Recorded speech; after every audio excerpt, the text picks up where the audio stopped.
एक हाथ में आप संविधान ले रहे हैं, संविधान की बात कर रहे हैं, दूसरी तरफ संविधान का हनन करने वालों के खिलाफ एक शब्द नहीं बोल रहे हैं, तो ये किस तरीके के संविधान रक्षा की बात है? संविधान हनन कौन कर रहा है? इंडिया गठबंधन की आपने बात कही है। इंडिया गठबंधन पर न सिर्फ अनुसूचित जाति बल्कि अति पिछड़ा वर्ग, अति दलित को भी यह भरोसा था कि ये संविधान की रक्षा की बात वास्तव में जो कर रहे हैं, ये करने का काम कर रहे हैं। ये पीडीए का गठन किया इन्होंने, पिछड़ा दलित अल्पसंख्यक। अब मुझे लगता है कि पीडीए का मतलब पिछड़ा दलित अल्पसंख्यक नहीं था, पिछड़ा दलित और अगड़ा था।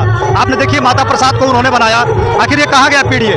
ये केवल दलित पिछड़ों का वोट लेकर के आप सवर्णों को सत्ता दीजिए, सवर्णों को थाली में सजा करके आप जो है कुर्सियां दे रहे हैं, लाभ का पद दे रहे हैं। विचार ही सही नहीं ना इंडिया गठबंधन के, उसके विचार ही सही नहीं। वो तो सामंती विचारधारा के लोग हैं, मनुवादी विचारधारा के लोग हैं। उसमें जितने लोग बैठे हैं सब सामंतीवादी है, मनुवादी विचारधारा के लोग हैं। तो वो संविधान क्या बचाएंगे? वो तो खुद संविधान डिस्टर्ब किए हुए हैं। दोस्तों अभी हम मौजूद है उत्तर प्रदेश के जनपद अम्बेडकर नगर में कटहरी विधानसभा में मौजूद है। अभी यहाँ पर कुछ ही समय में भीम आर्मी के चीफ, आजाद समाज पार्टी कांशीराम के संस्थापक चंद्रशेखर आज़ाद की उपस्थिति होने वाली है कुछ ही समय में। लेकिन हमारे बीच भीम आर्मी के तमाम कार्यकर्ता, पदाधिकारी, समर्थक मौजूद है। आइए हम बातचीत करते हैं आखिर में क्या कुछ भीम आर्मी इस समय काम कर रही है और आगे आने वाले समय में भीम आर्मी का क्या कुछ राजनीति में स्टैंड होने वाला है। तो हमारे बीच अभी जौनपुर जिले से चलकर आए हुए हैं बिक्की यादव सर से हम बातचीत करेंगे, क्या कुछ आखिर में जानकारी देने का प्रयास करेंगे। सर सबसे पहले आपका स्वागत है। धन्यवाद, आपके दर्शकों का भी मैं हार्दिक स्वागत करता हूं।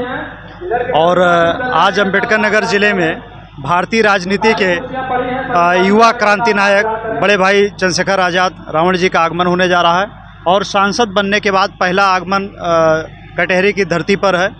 और निश्चित तौर पर यहाँ आकर के वो जो आज की भारतीय राजनीति में उथल पुथल मची हुई है, भारतीय राजनीति जहां आज गिरते हुए स्तर पर पहुंची है, उसको उठाने का कार्य करेंगे और यहां के युवाओं को संबोधित करने आए हुए हैं। निश्चित तौर पर उत्तर प्रदेश नहीं, भारत की जनता एक नए जननायक का हृदय की असीम गहराई से उनका स्वागत करने को तैयार है। निश्चित तौर पर भीम आर्मी, आजाद समाज पार्टी भारत का भविष्य है। सर सवाल ये भी रहेगा कि जिस प्रकार से अभी लोकसभा चुनाव नज़दीक था, खत्म हुए चुनाव, सभी पार्टियां आरक्षण और संविधान लोकतंत्र बचाने की बात कर रही हैं। अब संसद भवन में लगता है आपको संविधान के मुद्दे पर बातचीत हो रहा है या फिर धर्म पर ज़्यादा? मुझे लगता है कि संविधान और आरक्षण इन राजनीतिक दलों का कभी मूल विषय रहा ही नहीं।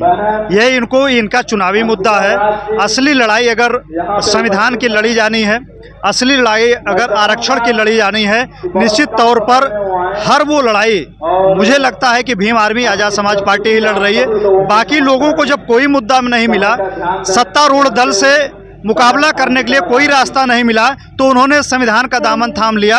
और संविधान का दामन थामने के बाद अगर सदन में कभी भी ऐसा मुझे नहीं लगा कि कभी संविधान की बात हो रही हो, एक हाथ में आप संविधान ले रहे हैं, संविधान की बात कर रहे हैं, दूसरी तरफ संविधान का हनन करने वालों के खिलाफ एक शब्द नहीं बोल रहे हैं, तो ये किस तरीके के संविधान रक्षा की बात है? संविधान हनन कौन कर रहा है? कौन के लोग हैं जो संविधान का हनन कर रहे हैं, वायलेशन कर रहे हैं संविधान का? मुझे लगता है कि हर वह व्यक्ति जो गरीबों को, वंचितों को न्याय मिलने के लिए हक अधिकार की बात नहीं कर रहा है, हर वह दल, वो कोई भी दल हो सकता है, वो संविधान का हनन कर रहा है।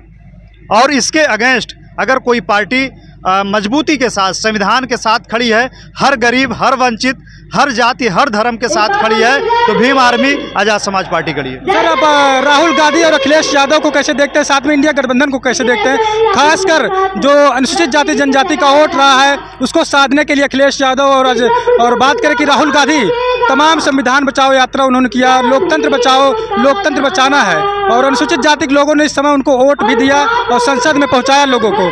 तो लगता है आपको इंडिया गठबंधन उनका हक आवाज़ को मजबूती से संसद भवन में उठाने का काम कर रहा है? मुझे लगता है कि भारतीय संविधान की बात और लोकतंत्र की बात, साथ ही साथ इंडिया गठबंधन की आपने बात कही है। इंडिया गठबंधन पर न सिर्फ अनुसूचित जाति बल्कि अति पिछड़ा वर्ग, अति दलित को भी यह भरोसा था कि ये संविधान की रक्षा की बात वास्तव में जो कर रहे हैं, ये करने का काम कर रहे हैं। ये पीडीए का गठन किया इन्होंने, पिछड़ा दलित अल्पसंख्यक। अब मुझे लगता है कि पीडीए का मतलब पिछड़ा दलित अल्पसंख्यक नहीं था, पिछड़ा दलित और अगड़ा था। आपने देखिए माता प्रसाद को उन्होंने बनाया, आखिर ये कहा गया पीडीए?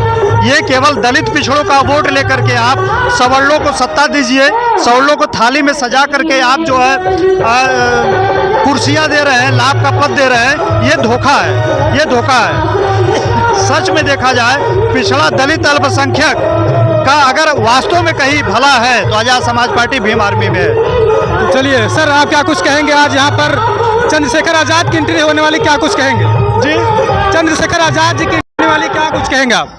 भैया, हम लोग तो बहुत उत्साहित हैं और हम लोग जौनपुर जिले से आए हुए हैं। ठीक, मैं साहगंज के भीम आर्मी नगर अध्यक्ष हूँ और हम लोग इतना उत्साहित है कि कल जब से सुने थे तब से यहाँ आने के लिए व्याकुल थे। अभी कुछ क्षणों में उनके दर्शन होने वाले हैं। और लोग कह रहे हैं आज़ाद समाज पार्टी कहीं न कहीं बहुजन समाज में फूट डालने का काम करे, कैसे देखते हैं आप लोग इसको? ऐसा नहीं है, कोई भी संगठन हो, कोई भी पार्टी हो, जब उभरने लगता है या कोई भी हो जब विकास करने लगता है, सब अड़चनें आती हैं और वही काम हो रहा है। समाज में कौन क्या कह रहा है इससे मतलब नहीं है।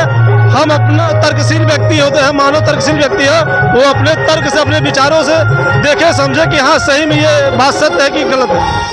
इंडिया गठबंधन को कैसे देखते हैं? लगातार इंडिया गठबंधन दावा कर रहा है हम अनुसूचित जाति जनजाति के रिजर्वेशन को बचाएंगे, उनके हक अधिकार की बात करेंगे संसद भवन में, क्या लगता है? नहीं, विचार ही सही नहीं ना इंडिया गठबंधन के, उसके विचार ही सही नहीं। वो तो सामंती विचारधारा के लोग हैं, मनुवादी विचारधारा के लोग हैं। उसमें जितने लोग बैठे हैं सब सामंतीवादी है, मनुवादी विचारधारा के लोग हैं। तो वो संविधान क्या बचाएंगे? वो तो खुद संविधान डिस्टर्ब किए हुए हैं। तो आज यहाँ पर कटहरी विधानसभा में चंद्रशेखर आ रहे हैं, क्या कुछ प्रभाव पड़ने वाला है कटहरी विधानसभा में? प्रभाव भैया वो जहाँ जहाँ का है तहाँ पड़ा है। ठीक है, कितने लोगों की संख्या यहाँ पर होगी? संख्या क्या होगी? यहाँ संख्या करीब 10,000 की होगी। जी, चलिए, तो आप क्या कुछ कहना चाहेंगे? मैं तो बस यही कहना चाहता हूँ कि बड़े भैया चंद्रशेखर जी का आगमन होने जा रहा है। इस खुशी में हम लोग यहाँ पर आए हुए हैं। भीम आर्मी को कैसे देखते हैं? भीम आर्मी को कैसे देखते हैं आप? भीम आर्मी को हम बहुत अच्छा मानते हैं और भीम आर्मी बहुत अच्छा तरीके से काम करना भी जानती है। गलत आदमियों के साथ हम लोग अगर गलत होता है तो हम लोग उसके लिए भी खड़े हो जाते हैं। चंद्रशेखर आज़ाद के ऊपर हमेशा से आरोप लगता आया है कि चंद्रशेखर आज़ाद बहुजन समाज को गुमराह करने का काम करे, इसको कैसे भीम आर्मी के लोग देखते हैं? नहीं, ये सब गलत है। हम लोग बहुजन समाज को एक साथ लेके चलते हैं, हम कभी उनकी बुराई नहीं करते हैं और सम्मान सहित हम लोग चलते हैं। गलत है ये सब। बहुत बहुत धन्यवाद दोस्तों। तो यहाँ पर भीम आर्मी के लोग, तमाम लोग मौजूद हैं, हम लोगों से बातचीत करने का भी प्रयास कर रहे हैं और वो लोग हैं जो चंद्रशेखर आज़ाद से मिलने के लिए, चंद्रशेखर आज़ाद को देखने के लिए यहाँ पर मौजूद हैं। तो मैं आपको अगर भीड़ दिखाने का प्रयास करूँ, लोगों ने बताया कि चंद्रशेखर आज़ाद आने वाले हैं और लोग चंद्रशेखर आज़ाद का स्वागत करने के लिए अपने कुर्सी से